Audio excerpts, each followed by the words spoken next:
जंगलात में गुज़िश्ता शब आग की हौलनाक वारदात में नई जनरेशन के पौधे तबाह हो गए हैं। अगरचे महकमे जंगलात के मुलाजिमीन ने सतोरा साइट से आग पर काबू पाया, ताहम आग नजदीकी जंगल लाम और नारिस्तान में भी नमदार हो गई है। रेंज अफसर त्राल ने न्यूज़ 18 को फोन पर बताया कि इनका अमला आग पर काबू पाने में मसरूफ है और जल्द ही आग पर मुकम्मल तौर पर काबू पाया जाएगा। मिले इन्फॉर्मेशन 4 बजे या से 10 मिनट और कंसर्न रेंज ऑफिसर सोबल में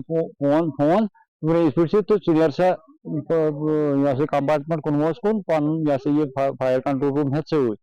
पे खत तमे सात 7 बजे 6 बजे योर 6 बजे पे वोत वुन तान नार कंटिन्यू ये तमाम स्टाफ हेत तो अम मजीद आई वनस फायर प्रोटेक्शन फोर्स ब्याव अम मजीद ब्या फायर नाम मुश्ताक अहमद शाह बे अमिस पन क्या अमल तम हेत वनस नार सवरान कोशिश मज मुकम्मल मसरूफ 10-15 हेक्टर कम से कम ये फैलोमुत वनकस।